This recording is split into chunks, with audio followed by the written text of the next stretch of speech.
Have you ever had a door slammed in your face so hard your chest shook, only to suspect, deep down, that the blow might be pointing you somewhere better? Marcus Aurelius wrote that what stands in the way can become the way, and today I want to show you exactly how.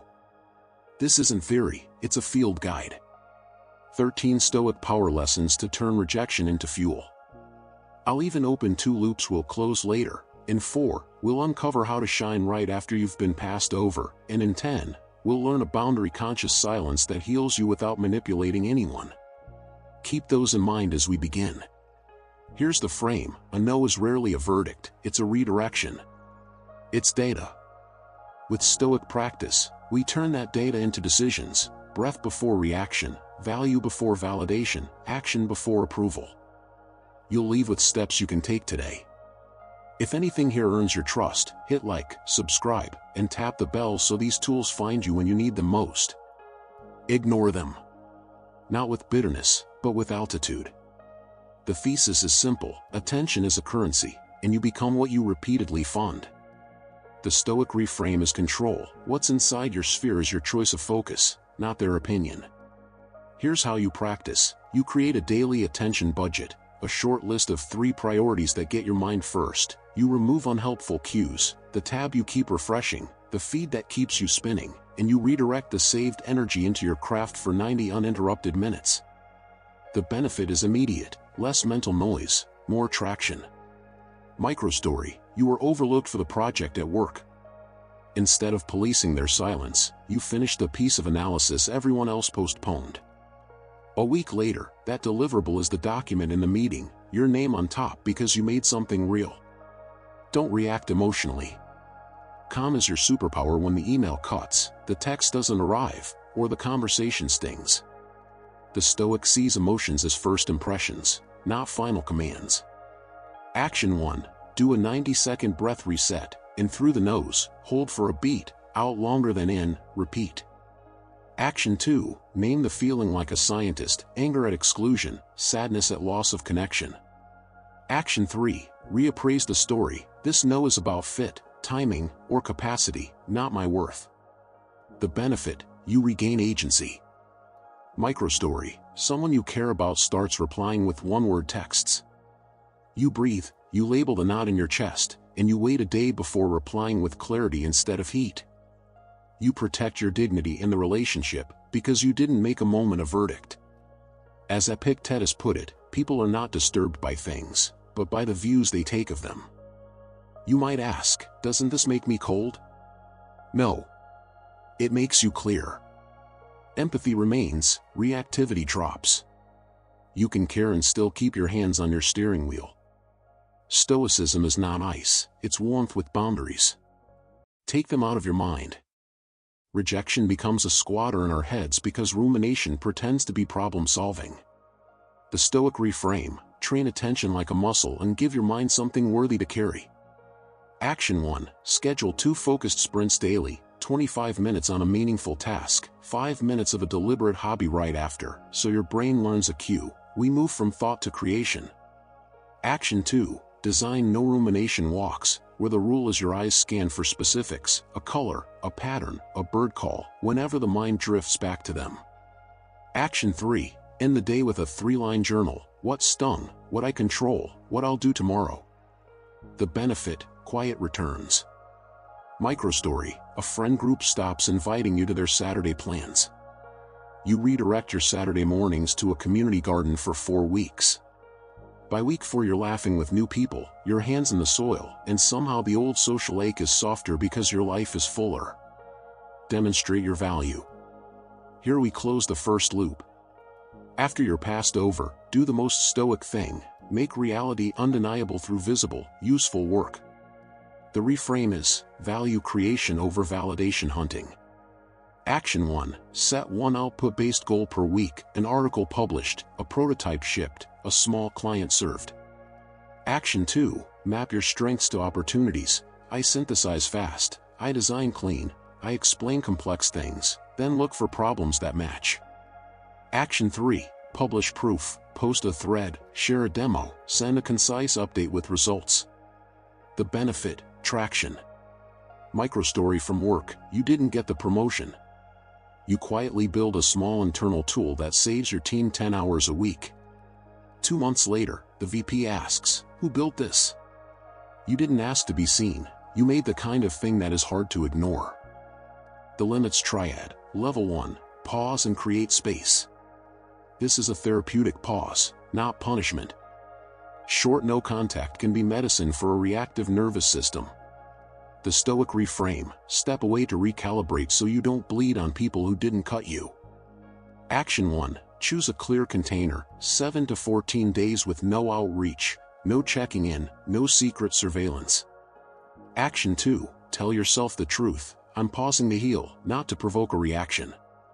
Action 3, invest in deep self-care, sleep like it matters, eat to steady your mood, move your body daily, journal your urges instead of acting them out. The benefit is that clarity rises when the noise drops, and you stop confusing withdrawal symptoms for love. Prove them wrong, for you. The thesis is competence, not performance. The Stoic doesn't chase applause, they chase excellence. Action 1, define a 6-week skill sprint with a measurable outcome, a certification, a working demo, a portfolio piece, a talk delivered to 20 humans. Action 2, track reps, not vibes, minutes practiced, pages written, calls made. Action 3, close the loop with reality, ship, submit, publish. The benefit, self-trust hardens, and your identity shifts from the rejected to the reliable. Microstory, a manager says you're not strategic. Quietly, you run a small experiment, gather the numbers, and present a 2-page brief. They can debate preferences, they can't debate results. Go out and have fun. Joy is not a luxury, it's resilience training. The Stoic reframe, eudaimonia, flourishing, isn't grim. Action 1, schedule novelty once a week, an open mic, a salsa class, a hiking trail you haven't touched. Action 2, reconnect with tribe, 2 coffees a week with people who energize you. Action 3, practice physical play, pick up sports, dancing in your living room, anything that puts you back in your body. The benefit, your nervous system stops pattern matching every silence to danger, and your life starts producing moments you didn't have to beg for. Microstory, the person who ghosted you? While they stayed silent, you tried pottery and left with a crooked cup and 3 new friends. The ache didn't vanish, but it stopped running the calendar. If this idea helped you breathe easier, consider subscribing so more of these tools meet you right when you need them. Build your social status by contributing. Status in the Stoic sense isn't peacocking, it's becoming valuable to a community. Reframe, move from pick me to I lift us. Action 1, teach something you've learned, even if it's small, record a 5-minute screencast or share a 1-page guide. Action 2, mentor someone a few steps behind you, the act of guiding refines your own mastery. Action 3, volunteer your skill to a cause you care about. The benefit, reputation compounds, and doors open because you built doors for others. The limits triad, level 2, professionalize. When you must interact, keep it on the rails. The Stoic reframe, process over drama. Action 1, use clear, neutral scripts, noted, let's keep this in the shared doc, what's the deadline? Action 2, constrain channels, work matters in the project tool, personal matters off the workday. Action 3, keep your replies brief and scheduled, no after-hours spirals. The benefit is emotional safety without escalation. You don't starve connection, you starve chaos. Microstory, a colleague who sidelined you pings at 10 p.m.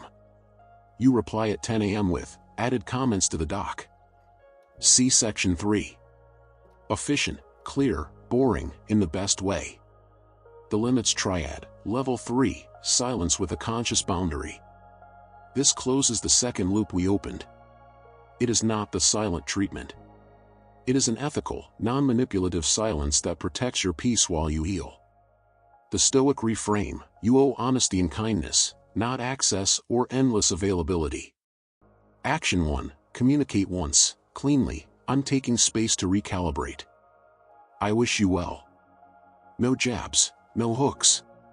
Action 2, hold the boundary without theatrics, no posting bait, no countdown clocks. Action 3, fill the silence with health, therapy sessions, longer workouts, deeper friendships, creative work. The benefit: your nervous system stops living on their timeline, and your life grows again. If reconciliation happens, it's from honesty, not pressure. If it doesn't, you still rebuild your foundation. And again you might say, but isn't that cold?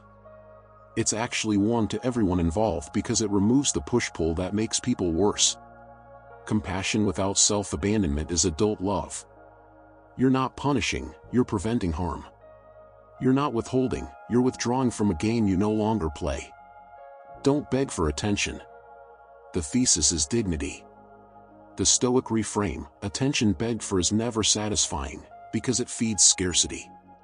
Action 1. Stop sending follow-up messages that only soothe anxiety. If you must follow up, make it about the task, not your worth. Action 2. Invest those minutes into your own life. Read 10 pages, lift something heavy, cook something nourishing. Action 3. Build momentum rituals, morning movement, midday deep work, evening wind down. The benefit: your inner climate stabilizes, and ironically, your presence becomes more magnetic because you're not hunting. Microstory: you typed "just checking if you got my message" 3 times. You deleted it and booked a class instead. 2 weeks later, you barely remembered the draft because your calendar finally belonged to you. Be kind, yet emotionally distant. The thesis is grace with edges. The Stoic reframe: character is how you behave when you owe someone nothing. Action 1. Keep your tone warm but neutral. Thank you for the update, wishing you well. Action 2. Interact briefly, without personal disclosure. Action 3. Practice doorway endings, clear, polite exits from conversations that once pulled you into spirals. The benefit is peace. You end your day proud of how you carried yourself, not exhausted by how much of yourself you gave away. Microstory: at a party, a friend who sidelined you tries to triangulate. You smile, you say, "Good to see you." You ask a simple question about their project, and you excuse yourself to refill your drink. No spike, no scene, just sovereignty. Don't reveal your struggle. The thesis: protect the flame while it's small.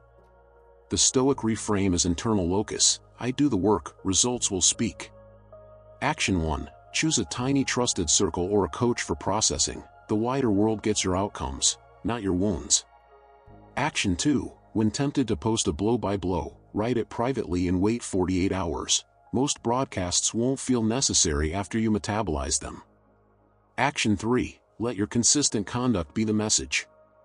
The benefit: you prevent others from editing your narrative while it's still drafting itself, and your dignity remains intact.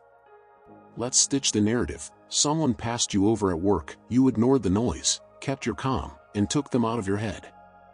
You demonstrated value with a visible, useful thing.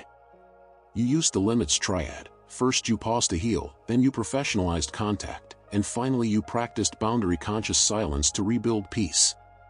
You proved your capacity for you, not to spike anyone.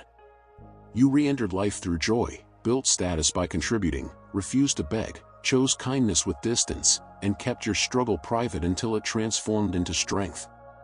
Along the way, you acted on what Marcus suggested: you have power over your mind, not outside events. Realize this, and you will find strength. And every time your chest tightened, you remember that the obstacle is the way. Now the daily 5, short and sharp. 1. A 90-second breath reset before you answer anything charged. 2. One productive no to keep your calendar honest. 3. One action of value you can complete today. 4. One deliberate joy you schedule on purpose. 5. A 3-line journal: sting, control, next step. Do this and your week changes shape. I want to challenge you to 7 days of practice. Pick any 3 of these lessons and run them like experiments. Keep score. Then tell me in the comments what shifted: your sleep, your tone, your output, your peace. If you don't know what to write, just type "strength in adversity" and I'll know you're in. If this resonated, subscribe and tap the bell so you don't miss the next episode, where we'll explore how to turn envy into a map for skill acquisition without poisoning your spirit.